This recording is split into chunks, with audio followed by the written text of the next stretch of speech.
Hey, welcome to Richard Bey Talk. We're on a roll. Yes, we're on a roll. I don't know what kind of roll, but we're not toast. Albert, these days they're saying Trump is toast. That's what Bill Barr said. I did a search and there's all of these internet postings that DeSantis is toast.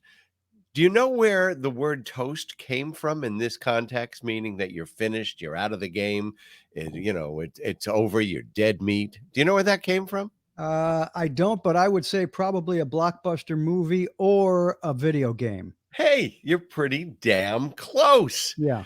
There is no indication that the word toast was ever used before 1984. And it came about because Bill Murray ad-libbed a line in Ghostbusters. Right. Mm-hmm. That's where it came from. Can you believe it? thought. I mean, the Ghostbusters are facing off against Gozar, a Sumerian shape-shifting demon. And the script said, hey, I'm going to burn you up into toast. But when it came around to shooting the scene, Bill Murray said, hey, you're toast. The chick is toast. That's what he said. The chick is toast. And then it became a phrase that was used widespread across the country. Mm-hmm. So Bill Murray has this influence on the American language. Isn't that unbelievable, right? Not surprising. All right. Well, there's also been articles that DeSantis is not toast. There's an article in the Washington Post today saying that DeSantis can still make a comeback. I don't think so. But there was also an article in the Washington Post from George Will, the conservative pundit emeritus, well-respected. Can we take a look at that headline? This is what he said. Neither Trump nor DeSantis will get the nomination. And this was his reasoning behind that. He said, inevitably, there comes a rebellion against inevitability. Voters become contrary when they are told the game score in the top of the first inning. And he quoted somebody, C.K. Chesterton, who had coined the phrase cheat the prophet, which was the feeling that people have that they will listen politely to expectations of what is inevitable, but then they go out and they make something else happen. And you know what? I have a gut feeling that might be the case. That's what I've said that all along. What? Said, don't count these guys as being the winner. We're so far out. We haven't even started the primaries, and somebody's going to come along, and something's going to happen, I think. And we don't know who the other person is. We don't know who will be on a roll rather than be toast. If it involves food, I would say probably our past New Jersey governor, Chris Christie. You think he's going to get it? Well, I don't think he's going to get it, but I think he's going to be a major factor when. I think he's going to be a major factor, but there's already the pundits are looking at, and some of the money is looking at Governor Youngkin of Virginia, who beat Terry McAuliffe. And this is a guy that has no political past, no political experience, really. His son tried to vote illegally twice in the last election. But beyond that, there is almost nothing on this guy. So he would come in as a tabula rasa, blank slate. And some people are looking at him, and then other people are looking at Tim Scott because they think he has a positive message.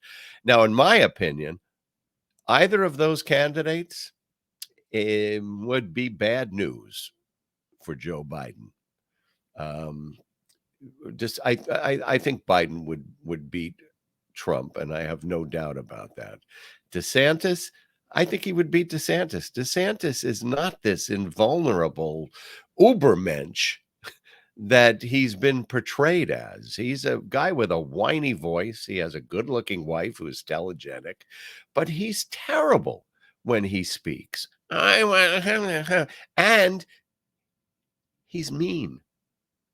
In fact, there were rumors floating around a few weeks ago that DeSantis might be on the autism spectrum because he has such a poor ability to relate to people. But I think Tim Scott or or Youngkin, would give Joe Biden a better run for his money. Now, something else that isn't good for Joe Biden, of course, is Robert F. Kennedy Jr., who wants to enter the race and has been polling, well, surprisingly well, close to 20% amongst Democrats, demonstrating that there are a considerable number of loony Democrats as there are loony Republicans. Now, this past week, though, a scandal might have, put the silver bullet into his campaign when he was taped at a dinner talking about the COVID virus. Now, in the past, he has talked about vaccines causing autism. He's talked about the COVID vaccine and run it down. But what he said at this dinner has upset quite a few people. Take a look at this clip. Not only with your message, but just your sheer masculinity. Are you outside just no you shirt didn't release a lot? this. Someone else released it. Somebody I thought else you released that. No, this. but I Okay. Are you floating around California without a shirt a lot? Well, that's Gold's Gym in Venice. So that's just what they do there. Yeah, and it's an outdoor gym, and it was hot out that day, and I was trying to get my vitamin C. How many push-ups can you do? I've been there. They told me to put a shirt Good on. ones, I can probably do about 50. All right. I jumped ahead to the next clip, but that was my clip with Fox and Friends. Of course, all the conservatives love Robert F. Kennedy in the race because they know that he would take votes from Joe Biden amongst some Democrats, at least before this next video I'm going to show you. But in that video, already he's got his shirt off. I thought Steve Ducey was going to propose gay marriage and then go to a non-Christian website. Oh, the masculinity. Oh, and how many push-ups can you do? Oh, do you always have your shirt off? I mean, how old is that guy? Is he like 60? I mean, he's got to be on steroids. Maybe that's why he comes up with all of these crazy conspiracy theories. Maybe the steroids are affecting his brain. But here is that video of him speaking at a dinner. Take a look at this. COVID-19, there's an argument that it is ethnically targeted. COVID-19 attacks certain races disproportionately. The races that are most immune to COVID-19 are because of the structure of the genetic structure, genetic differentials among different races of the receptors of the ACE2 receptor. COVID-19 is targeted to attack Caucasians and black people. The people who are most immune are Ashkenazi Jews and Chinese. But we don't know whether it was deliberately targeted that or not. But there are papers out there that show the racial and ethnic differential impact to that. We do know that the Chinese are spending hundreds of millions of dollars developing ethnic bioweapons, and we are developing ethnic bioweapons. That's what all those labs in the Ukraine are about. They're collecting Russian DNA, they're collecting Chinese DNA, so that we can target people. The labs in Ukraine are collecting Russian DNA and Chinese DNA so we can make some kind of a virus that would attack people with that kind of DNA. I mean, first of all, where are they getting the Chinese DNA in the Ukraine? I have no frickin' idea. But we're collecting that. We have labs in Ukraine creating Russian DNA. But the thing that has really upset people is that he says, well, there is no proof at all that this vaccine, actually, we don't even know if it was made in a lab or whether it was naturally created in a wet market. There are arguments on both sides, and there is no convincing scientific consensus as to where this vaccine came from. So we could even start with that. But the idea that it was specifically created to allow Asians or Chinese, he said. He didn't even say Asians, right? He said Chinese and Ashkenazi Jews would be much less susceptible to the virus. Well, maybe, I don't know. This is just conjecture too. It's my theory that Jews and Chinese people believe in science. So they go out, they don't take ivermectin and they don't go out with hydrochloroquine. No, they understand what an mRNA virus, actually mRNA vaccination, will do to help alleviate the symptoms and maybe even possibly in some cases prevent infection from COVID. So maybe they're more inclined to believe that. At least there is some tiny bit of evidence of that. In Israel, there were a total of 17,915 and 305 vaccine doses administered to Jews in Israel. That's a country of 9 million. Do you get it? It's almost 18 million jabs for 9 million people. And yes, they had 12,500 people dead there. But, for him to, let me just, this isn't even a digression. When I worked on WWDB in New York on the morning radio show, my first host was the most intelligent, well-read co-host I've ever worked with, a guy named Mark Riley. And then they brought in this other guy who was sucking on a gumball and was angry and believed in the conspiracy theories. And he started going off that AIDS was created by Jewish doctors to kill black babies and black adults. Well, we went to commercial break. I went to the program director and I said, listen, this has got to stop. If this doesn't stop, you're going to have a real problem in that studio. And the program director, of course, was angry and came in and told him he didn't want to hear any more of this. But people forget at that time, there was some conjecture, conspiratorial speculation in the black community that the AIDS virus was created to kill blacks. Do you remember Stephen Coakley? Stephen Coakley was an aide to the governor of Chicago.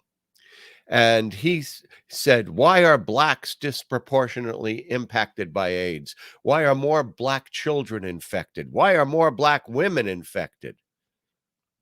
And then there was even a state representative, Douglas Huff, who insisted that AIDS was clearly an ethnic weapon, a biological weapon, engineered specifically to attack non-whites. He conceded, yeah, it'll kill whites too, but it really goes for the non-white DNA structure. Sound familiar? I mean, fortunately, at that time, these kinds of things were identified as the ridiculous race-baiting kind of nonsense that were being perpetrated by African-American demagogues. And, you can say, all right, Robert Kennedy was not anti-Semitic, but it's nonsense. It's nonsense that this COVID virus was engineered so that it would not kill or, that Ashkenazi Jews, of course, Sephardic Jews. I'm a Sephardic Jew in my background, but Sephardic Jews, I guess, would die. So the darker skinned usually, and that non-whites, but not Chinese. Why Chinese DNA is so different from, I don't know, Korean DNA? Or, I mean, it is different, but, there's lots of different Chinese people in China, they have different ancestors. There's 1 billion people there. Anyway, Jake Tapper spoke about this on the Sunday show. Take a listen to this. Has tape of Kennedy saying, quote, COVID-19 There's an argument that it is ethnically targeted. COVID-19 is targeted to attack Caucasians and black people. The people who are most immune are Ashkenazi Jews and Chinese. We don't know whether it's deliberately targeted that or not. We do know that the Chinese are spending hundreds of millions of dollars developing ethnic bioweapons, unquote. There is no truth to this. Plenty of Ashkenazi Jews and plenty of Chinese and Asian people died of COVID. It's a deranged argument. But this guy is he's polling in the double digits among Democrats. Yeah, and any Democrat who votes for him is just as out of touch with reality as anyone in the MAGA cult. Now, over the years, I was thinking about this week because not only across the country, but across the world, we've seen the hottest days in recorded history. 175 years. Sometimes they say the hottest day in, 20,000 years. But, we don't hear the conservatives anymore saying climate change or global warming is a hoax. Woo! And for years, all we heard was that this is nonsense. It's a hoax. It's not scientific. When almost all the scientists were telling us, yes, it is true that the man-made effect on our climate is causing it to get increasingly warm and at some point catastrophically warm. There's one man, I think, who should get a lot of the credit for influencing Americans to believe that climate change or global warming was a hoax. And he was a radio talk show host who received the Medal of Freedom and hopefully is now in a place that is hotter than Death Valley for all the damage he did to this country. You'll recognize him. Take a look at this. The predictions of doom and gloom, and they started in 1975 when the Ice Age was coming. If we didn't do something by 1979, we were going to freeze to death. Then it wasn't getting any colder, so they changed it to warming. Starting in the early 1980s. They haven't been right about anything, but they've made it a religion, and they've got these people scared to death. It's such a non-issue anymore because it's fraudulent. The whole thing has been proven to be a hoax. And if you're new to the program, you hear me say that, well, what do you mean by that?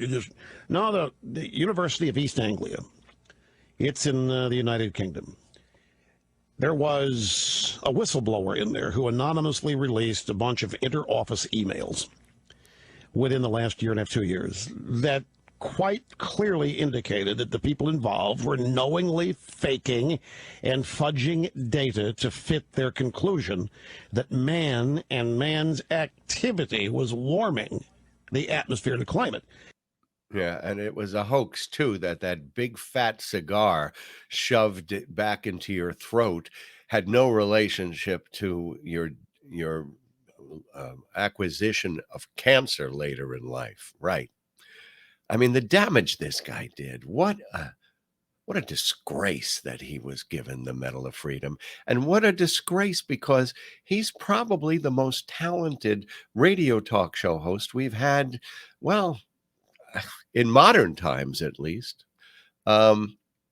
His voice, his demeanor, his way of relating to the audience was all masterful. Now, remember in the comics, they always turn to the supervillain and they say, if only you'd use your superpowers for good, the world would be such a better place. Same thing could be said of this guy who used his talents in nefarious ways. Not only in this instance, but in this instance, I was thinking, my God, if the Supreme Court had not elected a president in 2000 and Al Gore had been president, we'd have 23 years of focusing on climate change. Maybe it might have been too late, but we would have been doing something to lead the world to focus on what we're now seeing is a catastrophic change in the warming of the earth. And yes, we will adopt. We won't be sitting on street corners waiting for a bus because the pavement is so hot it burns your ass off. We will adjust, but it won't be pleasant. And it will be costly. And it will be more costly than it would have been if we had focused on this. And Will Durst in the Philadelphia Inquirer yesterday wrote a column and said, this is the time for Joe Biden to call a national address on climate change, to step up to the microphone and rally people and say, no, Al Gore was right. Jimmy Carter was right when he spoke about it. And I've been right. And we have to do something about this. And the Republicans were wrong. And Rush Limbaugh was wrong. And Senator Inhofe was wrong. Take a look at this clip. Case we have forgotten because we keep hearing that 2014 has been the warmest year on record. I asked the chair, you know what this is? It's a snowball. And that's just from outside here. So it's very, very cold out, very unseasonal. So here, Mr. President, catch this.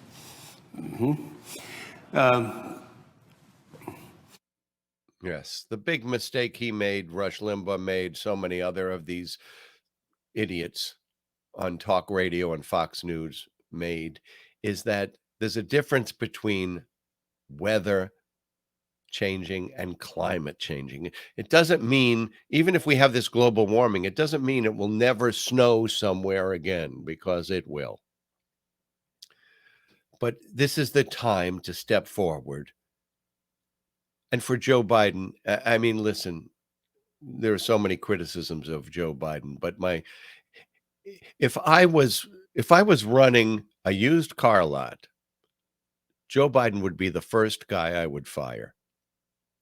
Donald Trump would be the first guy I would hire.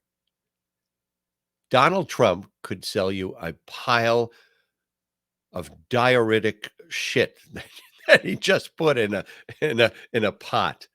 Joe Biden, he can't even sell all the great accomplishments that he's achieved over the last 3 years. So we need somebody out there selling this. And it ain't Kamala Harris. And Joe Biden just better step up and do the best he can. Now, one of the criticisms of Joe Biden, a relentless criticism, is his age, that he's too old to run for president. And this week, next Saturday, is my birthday. In July of 1951, a book was published that is probably known to everybody watching this podcast. We all read it as kids. It all affected us. It all created, to some extent, a worldview that perhaps we eventually grew out of, or maybe didn't. That book was Catcher in the Rye. And the first line in that book is, if you really want to hear about it. And I've always thought, if I ever write a book, that's going to be the title of the book, because, you know, as you know from watching this and from my career, I love to tell stories. But I'm always aware that I might be talking too much, or TMI, as they say on the internet. So my birthday is July 22nd, next Saturday. And unlike that woman in the commercial who says, age is just a number and mine's unlisted, that always irritates me. If it's just a number to you, then why are you so adamant about not revealing it? I'm going to be 72 years old, and believe me, I cannot even begin to believe that. It's funny because I came across this New Yorker cartoon the other day, and do we have that? There we go. The New Yorker cartoon. And what it says underneath, if you can take that bottom chyron off: I am the ghost of Christmas past to remind you that you were once young and thin. Well, inside I am, I guess. And the first time I realized that I was old, I, because of my 50s, my 60s, I felt pretty much the same way. I saw a lot of my friends from high school have open heart surgery, hip replacements, knee replacements. I was in pretty good shape, thank whoever is up there. But I was cast in a play where I was to play an aged sea captain. It was a central role in a George Bernard Shaw play called Heartbreak House. And this person was in his late 70s, an older man who drifted in and out of senility. And I had to let my beard and my hair go white. Here's a picture from that show. And when I played that part, I realized, hey, you're never going to play Hamlet again. You're never going to play, your Tom and Glass Menagerie. You're an old man now. Look at yourself. And in the course of that play, he talks about growing aged. And I realized, hey, yeah, if you watch this podcast, my hair is a different color almost every episode because I do dye my hair. After a while, I said, I don't want to look like this now. And on the show today, I'm going to run some clips from Jackie Mason. One of them is when I confronted him with a younger picture in his career. So take a look at this. Our studio audience brought in this record album right here. Do you got that shot? Look at that. Jackie, you're right behind it. Look at how young he was. Look at how blue your eyes are there. When you get old, people can't imagine that you were once young. He can't believe that I was once young. You thought I was born at this age? What do you think of when you look at that picture? I got news for you. This is how I look now. This is how I used to look. This is how I really look now. It's hard to tell. I even look better there. Look how they had to bring these pictures to make me get nauseous about how better. Well, to echo Jackie, this is what I look like now. There. Oh my God. Look at that. That's what I look like now. And this is what I looked like then.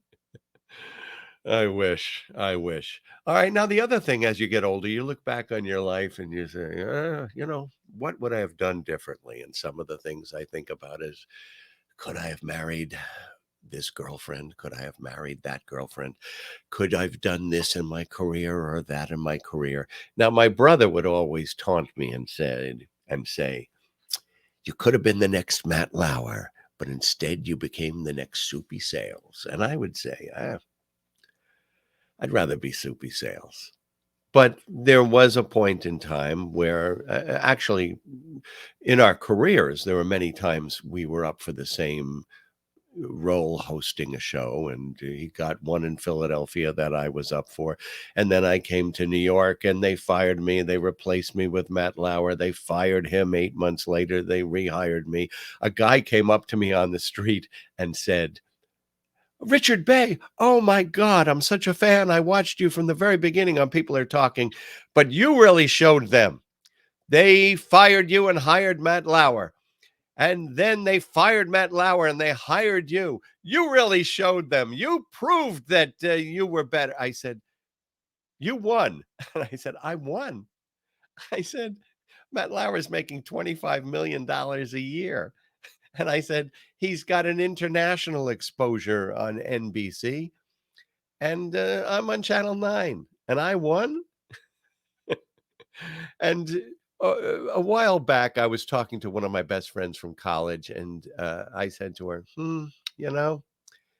I probably could have been like a Matt Lauer, but I couldn't be Matt Lauer. I couldn't be that bland, I guess is the word. And I can't wear those GQ suits like he wore them.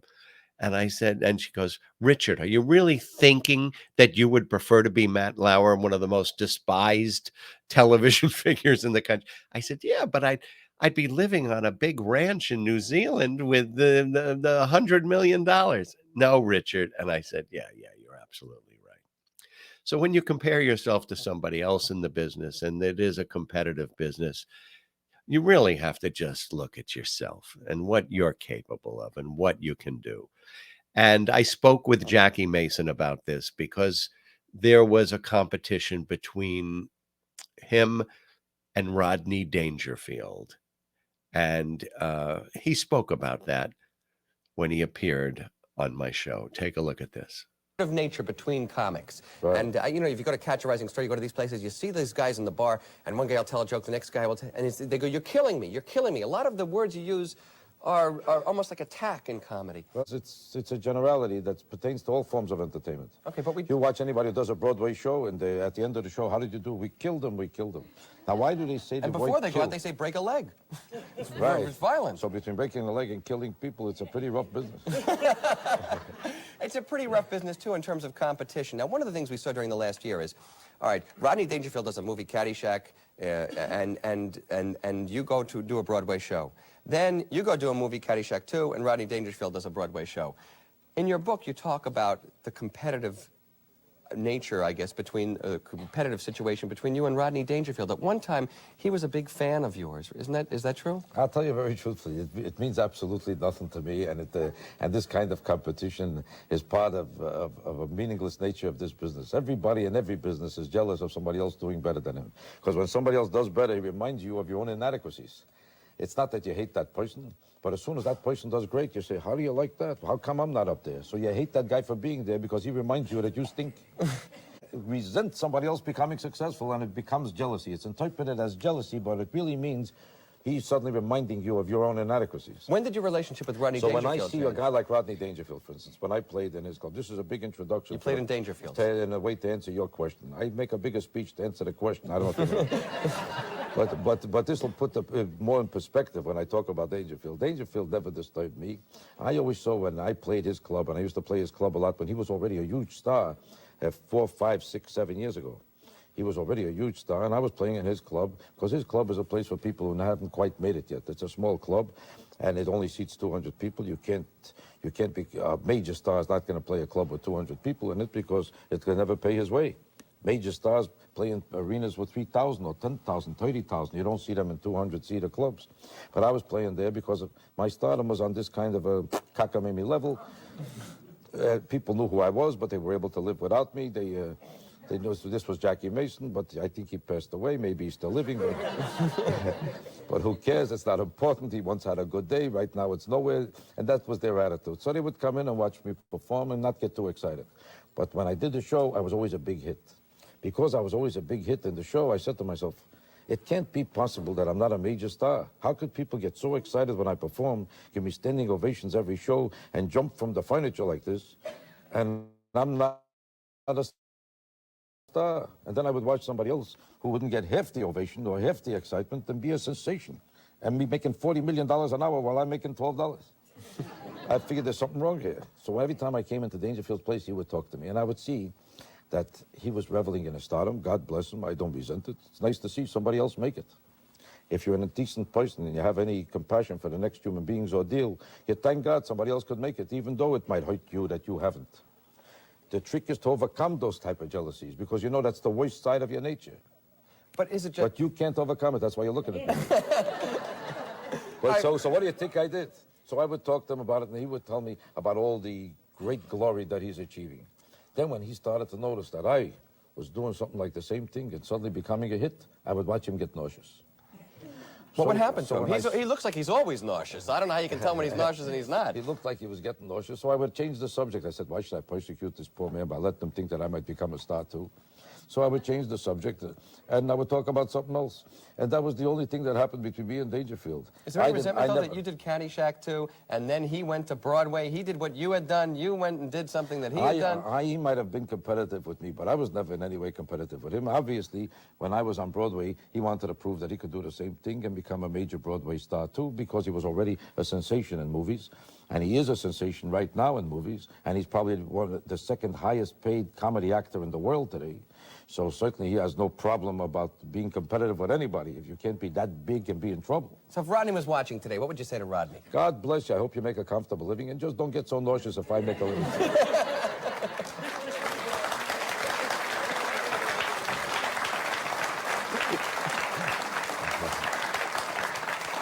All right.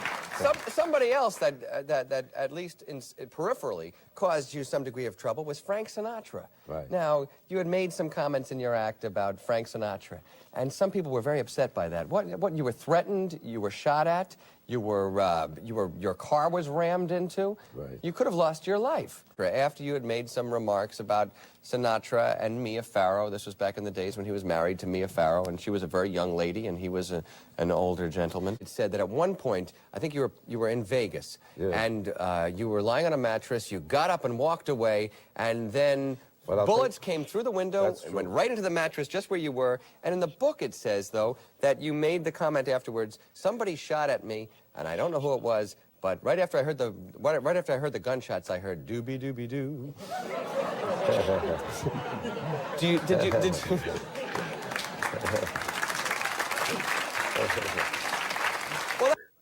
You know how many times I've watched that clip, and every time Jackie makes me laugh. I miss him. We developed a friendship after that, and he's been gone a few years. So anyway, I want to thank you, because when I asked if you really want to hear about it, you said yes and watched this podcast, and I do appreciate it. That's my birthday present. Please subscribe and share it with your friends, and thanks again for watching today, and as always, all my best. Take care.